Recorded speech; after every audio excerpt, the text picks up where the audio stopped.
Live from New Delhi, you're watching DD India Global.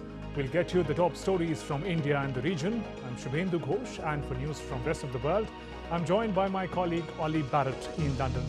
Ollie, how are you today? Hello Shubhendu, very well thank you. It's 12:30 p.m. here in London, 1:30 p.m. across Central Europe. Coming up in the next half an hour, Bangladesh's new government, dawn raids in London, and Russia fights back in Kursk. First, the headlines. Bangladesh's new interim government, led by Nobel laureate Muhammad Yunus, to be sworn in today. India pushes for safety of minorities and early restoration of law and order.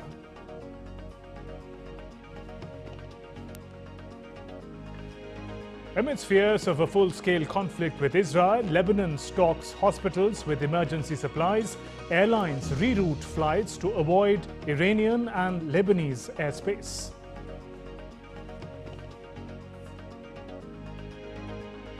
Thousands gather in London for anti-racism counter-protests. 6,000 strong specialist police officers keep vigil.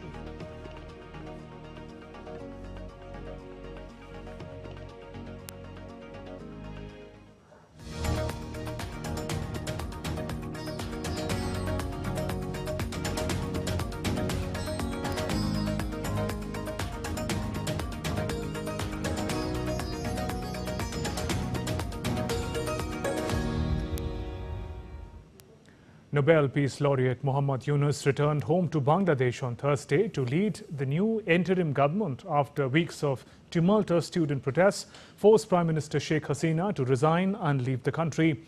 The South Asian nation's only Nobel laureate and a harsh critic of Hasina, Yunus, 84 years old, arrived in Dhaka following medical treatment in Paris after protesters backed him for a role in the government tasked with holding elections for a new leader. Yunus is set to be sworn in as chief of team of advisors at about 14:30 GMT at the official residence of President Mohammad Shahabuddin. Using the means of revolution, Bangladesh will create its new dawn of victory.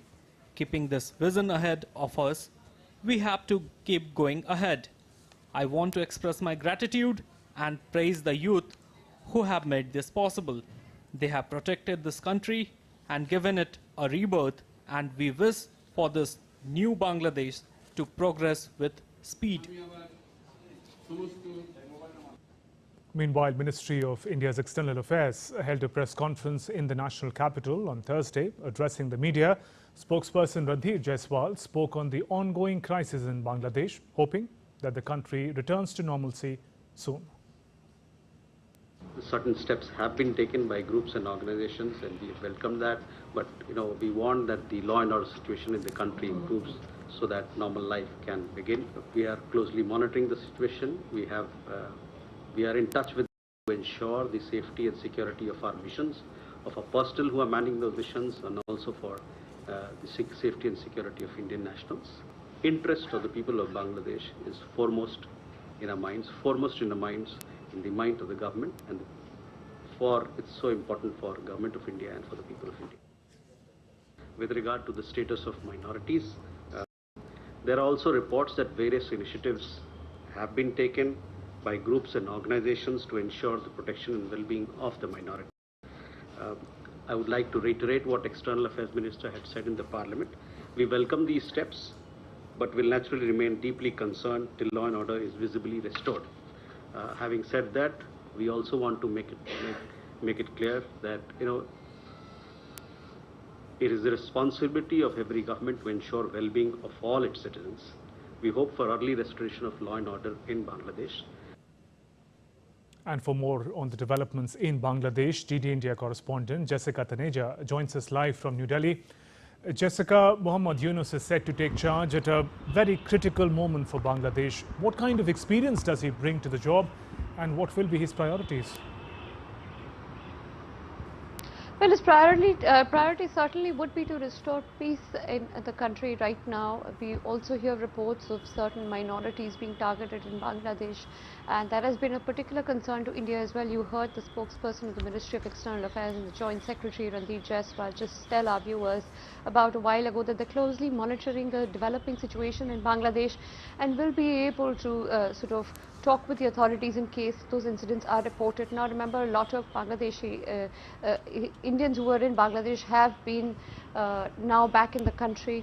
A lot of those students as well, and the high commissioners and the assistant high commissioners remain in touch with the students as well. But as far as Mohammad Yunus is concerned, will these developments right now that he's now arrived in Dhaka and to now lead the interim government, which will also be also joined by 15 other council members, is supposed to primarily work on law and order at this point, make sure that the crackdown by the forces, especially the police forces, and the restoration of the police forces would also be a priority for the new government at the helm of affairs, and also being able to ensure at this point that things run smoothly, because it's the student protesters whose one definite demand at that time was that Bangladeshi Prime Minister Sheikh Hasina be removed or she resigns, which she has already, and now the country will move towards normalcy, especially when it comes to focusing on its economy. Once it's had a political structure in place, it will be focusing on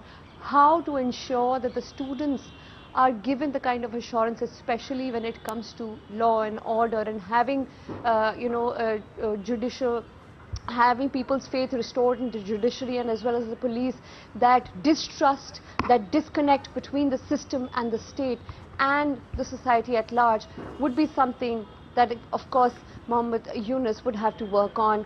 And given the fact that he did try to make his to form his political career back in 2007, if you go through the past records, this is the time that the 84-year-old Nobel laureate would try and make a difference, especially when his first statement to the press, when he received the news and agreed to lead the government, the interim government in Bangladesh, was that army give over the control to a civilian government. Right. And that has perhaps happened, so a sigh of relief there.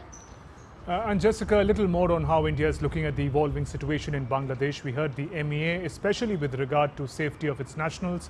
You mentioned condition of the minorities and also the porous borders between the two countries.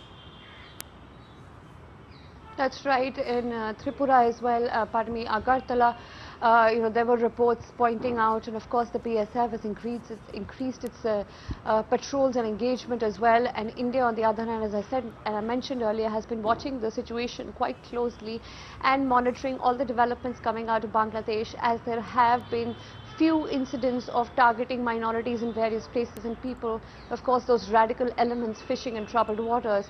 But given those situations, particularly in mine, India, as we're also told by the Joint Secretary and the spokesperson for the MEA just a while ago, that there will be a representation from the Indian side. Maybe the High Commissioner would attend the swearing-in ceremony, which we're given to understand will take place roughly around 8 p.m. So, of course, those details will be firmed up in just a bit. But that's what we can tell you, and India will be watching this takeover or this complete different political structure now in Bangladesh very, very closely. Jessica, thank you for those updates. Moving on, in the UK, thousands have gathered for anti-racism counter-protests. Ollie Barrett is in London, gives us more on this and other stories making headlines around the world. Ollie, how's the situation of unrest evolving there? Well, Shibendu, the major focus now for authorities seems to be on the criminal justice process here in Britain. We did see those counter-demonstrations overnight, but police have also launched dawn raids in London to catch riot suspects. London's Metropolitan Police Chief Mark Rowley accompanied a group of officers on a morning raid in Sutton to the south of London. A suspect responsible for violent disorder in Whitehall was arrested in one of those raids. Several men have now been jailed for 2 to 3 years for their role in violent unrest, with officials saying there will be more similar sentences to come. The Met Police Chief says the forces have been working in conjunction with the government to keep communities safe. Clearly, we've been working with government. We've had several COBRA meetings this week. So as we as police chiefs across the country have been working together, putting these big operations in place to protect communities, we've been briefing government on that, and they've been putting in plans for other parts of government, local authorities to support us and support communities. In Northern Ireland, there was some unrest overnight, and the First Minister there, Michelle O'Neill, is calling for unity. Recent events, it's important that we as political leaders come together with one voice to say no to racism, and ultimately that's what this is about. So today we're going to have a meeting of the executive. All parties will be represented. We'll have the Chief Constable also in attendance. We'll also do a press conference directly afterwards. But for me, this is about that strongest of political voice to say no to racism, no to the violence, no to the intimidation of our local community here, and yes to an inclusive society, and that these people that are involved in violent activity do not speak for us, never have and never will. DD India's Stuart Smith joins me live now from central London for more on this story. Stuart, what is the main focus of authorities going forward? It's another warning for any potential rioters and an attempt at reassurance from the Prime Minister Keir Starmer, as he's expected to host another emergency meeting on Thursday with not full confidence that this is all over. The Prime Minister said that anybody involving themselves in disorder, whatever they claim as their motive, will feel the full force of the law. And he said it's important, he feels, to repeat that message because at this time it's important to give the necessary reassurances to the communities who were very anxious about the situation on Wednesday and continue to be concerned. The Policing Minister, Diana Johnson, repeated that the police will come for those who have already participated in violence and those who are thinking of doing that again, with some concern that football fixtures at the weekend could provide another catalyst for these groups to gather and potentially, in some towns or cities in the UK, lead to rioting again. Now, there was an update on these prison sentences that are believed to have made some difference to the number of people participating in disorder. On Wednesday, we had the first prison sentences from the Southport riots. Now, on Thursday, Liverpool Crown Court has sentenced two more to jail, both receiving 3 years in prison for their role in the disorder.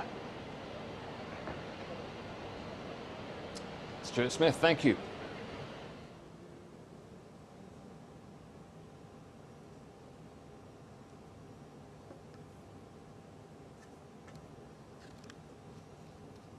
In Spain, a search operation has been launched after former Catalan separatist leader Carles Puigdemont vanished before being arrested.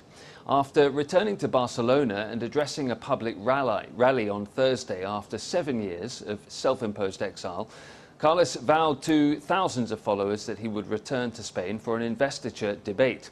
Socialist Salvador Illa is set to be elected as the new regional leader in Parliament after an agreement with the other separatist party, ERC. So Catalonia will be governed by a non-separatist party for over the first time in a decade if Illa is selected. There were scuffles with supporters of the separatist leader outside the Catalan parliament after the investiture session began without Puigdemont.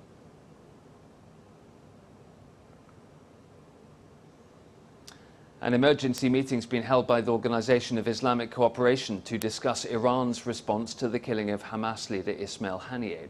Ali Bagheri Kani, Iran's acting foreign minister, said that Iran's response would take place at the right time and in the appropriate shape. The Hamas leader was assassinated on July 31st. Israel has not claimed nor denied responsibility. This unlawful act not only undermines the prospects for a peaceful resolution, but also exacerbates the tensions within this region. The aggression and violation of the sovereignty and territorial integrity of the Islamic Republic of Iran by the assassination of a political leader on its soil is an act that cannot be viewed in isolation. Staying in the region and amid fears of a full-scale conflict with Israel, Lebanon's healthcare system is equipping hospitals with emergency medical supplies and intensively training staff for potential emergencies. The World Health Organization on Monday delivered 32 tons of medical supplies, including at least 1,000 trauma kits, to Lebanon's health ministry. Well, many airlines globally are revising their schedules to avoid Iranian and Iraqi and Lebanese airspace, while also calling off flights to Israel and Lebanon. Egypt's instructed its airlines to avoid Iranian airspace from 0100 to 0400 GMT on Thursday. Flights have been rescheduled and cancelled to avoid the Iranian and Lebanese airspace as a safety measure. France has extended the cancellation of flights to Lebanon until the 11th of August. The UK and Singapore have advised airlines to avoid Lebanon's airspace amid the ongoing regional conflict. Russia's defense ministry has posted a video of what it says is the destruction of a US-supplied Bradley infantry fighting vehicle and other Ukrainian armor by Lancet attack drones in the border area of the Kursk region. Russian forces continue to battle Ukrainian troops for a third day after they smashed through the Russian border in Kursk, a surprise attack on the world's biggest nuclear power that has forced Moscow to call in reserves. It's one of the biggest Ukrainian attacks on Russia of the two-year conflict. Around 1,000 troops ramming through the Russian border on August the 6th, with tanks and armoured vehicles covered in the air by swarms of drones and artillery.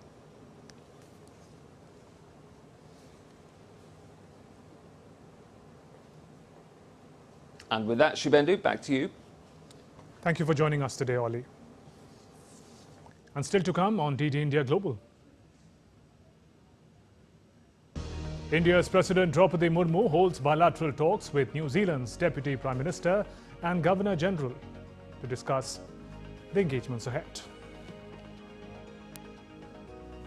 Kenya braces for new anti-government protests.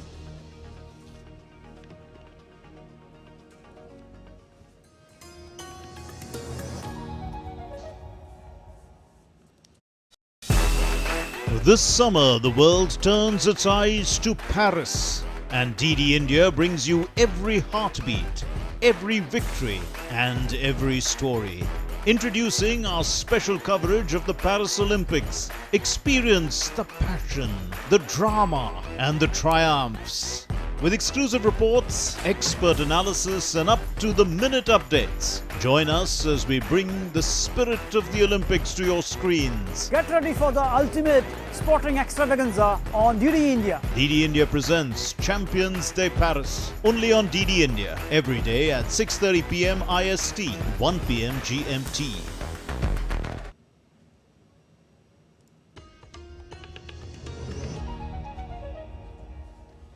Welcome back. You're watching DD India Global. I'm Shubendu Ghosh. President of India, Draupadi Murmu, is on a 3-day visit to the island nation of New Zealand.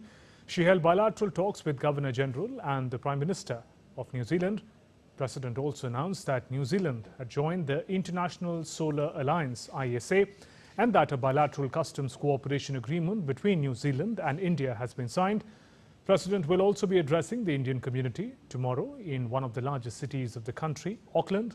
Here's a report on the visit filed by our correspondent Dibyendhu Mondal. President Draupadi Murmu embarked on a 3-day visit to New Zealand on Wednesday. She was accorded the Guard of Honour at the Government House. She was welcomed by the Governor-General of New Zealand, Cindy Kiro, with a traditional gesture.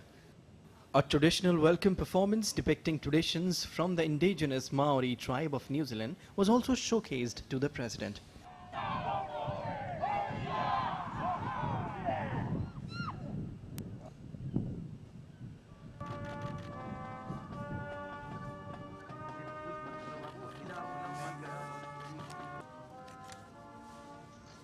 The President of India, Draupadi Murmu, also had a meeting with the Prime Minister of New Zealand, Christopher Luxon, at the Government House. Taking forward the cooperation on renewable energy sector initiated by India, President Murmu announced that New Zealand has formally joined the International Solar Alliance. She also informed that India and New Zealand has signed a bilateral customs agreement that would improve bilateral trade between two countries. President Draupadi Murmu also participated in the New Zealand International Education Conference in Wellington. India was the guest of honour country at the conference. The President also paid floral tributes to the statue of Mahatma Gandhi located at the outer lawns of the Wellington railway station. heartfelt gratitude to Education New Zealand and to the Government of New Zealand for honoring India in such a special way. Let us continue to work together to build bridges of knowledge and understanding and for creating world leaders through our educational collaboration. President Murmu also visited the National War Memorial of New Zealand in the capital city of Wellington. She was presented to a traditional welcome that narrated the valor of fallen soldiers. She laid a wreath in the commemoration of the soldiers that laid their life for the country. A state dinner at the Governor House was also hosted in honor of President Draupadi Murmu by the Governor-General of New Zealand. Before departing for Timor-Leste on her third leg of the visit, President Murmu tomorrow will attend and in fact participate in an event organized by the Indian community in Auckland. With camera person Rajesh Riki, this is the Diendu model from Wellington in New Zealand for DD India. The main suspect of the planned attack on a Taylor Swift concert had pledged allegiance to the Islamic State militant group, according to the Austrian authorities. The suspect, a 19-year-old male with North Macedonian roots, was detained along with two other youths aged 17 and 15. After the announcement, Swift's 3 scheduled concerts in Vienna, expected to draw some 195,000 people, were cancelled. The suspect had stolen the chemicals from his former workplace and had made progress in building a bomb. Let's now turn to other stories making news around the world. A 7.1 magnitude earthquake hit Japan's Miyazaki prefecture on the western island of Kyushu on Thursday. A tsunami warning had also been issued following the quake, though authorities confirmed that there were no abnormalities at the nuclear power plants in the aftermath of the earthquake. Russian prosecutors have demanded a 15-year sentence for Ksenia Karelina, a Russian-American woman accused of treason for making a donation of just over $50 to a charity supporting Ukraine. Karelina has pleaded guilty at a trial at the Russian city of Yekaterinburg. An American printing company, Icon, had a robotic printer, Vulcan, that prints 3D residential homes. The printer uses concrete powder, water, sand and other additives for the prints and laid layer by layer along the pre-programmed path. Kenyan police in Nairobi have increased security on Thursday as protesters prepare for a new anti-government protest. Shops and businesses have been shut. Police vehicles are seen patrolling the empty roads. Protests in the nation are being held since a month by youth against President William Ruto over the issue of tax hikes.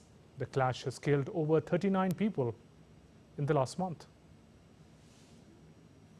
As means of peaceful protest, Nairobi-based spoken word artist Stephen Akiani is using her music to condemn police violence against protesters in Kenya. With heightened security, demonstrators are using social media as means to protest, to portray suppression of free speech.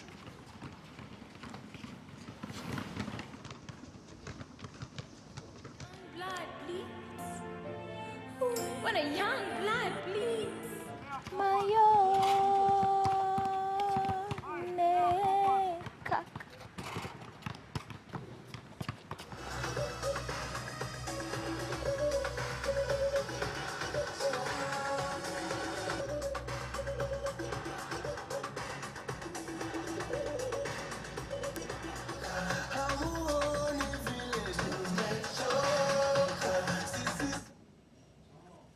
Innovative way to find one's voice. That's all for this edition of DD India's Global. Let us know your thoughts on the news of the day. For those on the go, you can get all the latest news and updates from India and across the world on DD India mobile app. The app is available on both Android and iOS platforms. Scan this QR code on your screens to download now. We'll be back with more news as it breaks here on DD India. I'm Shubhendu Ghosh from all of us here in Delhi. Thanks for watching DD India Global. Namaskar.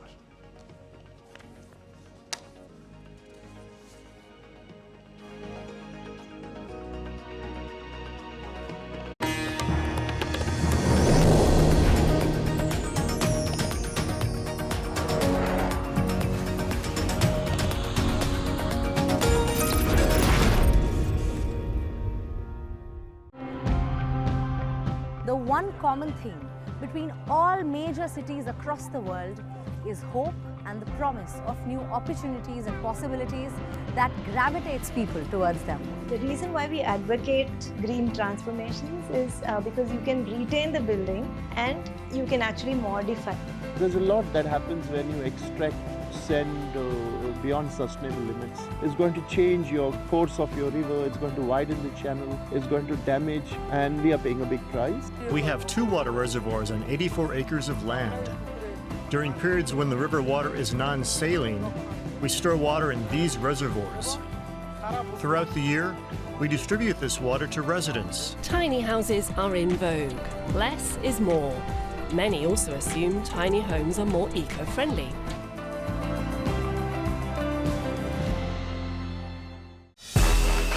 This summer, the world turns its eyes to Paris, and DD India brings you every heartbeat, every victory, and every story.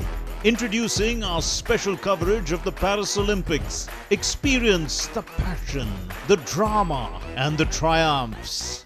With exclusive reports, expert analysis, and up-to-the-minute updates. Join us as we bring the spirit of the Olympics to your screens. Get ready for the ultimate sporting extravaganza on DD India. DD India presents Champions Day Paris. Only on DD India. Every day at 6:30 p.m. IST, 1 p.m. GMT.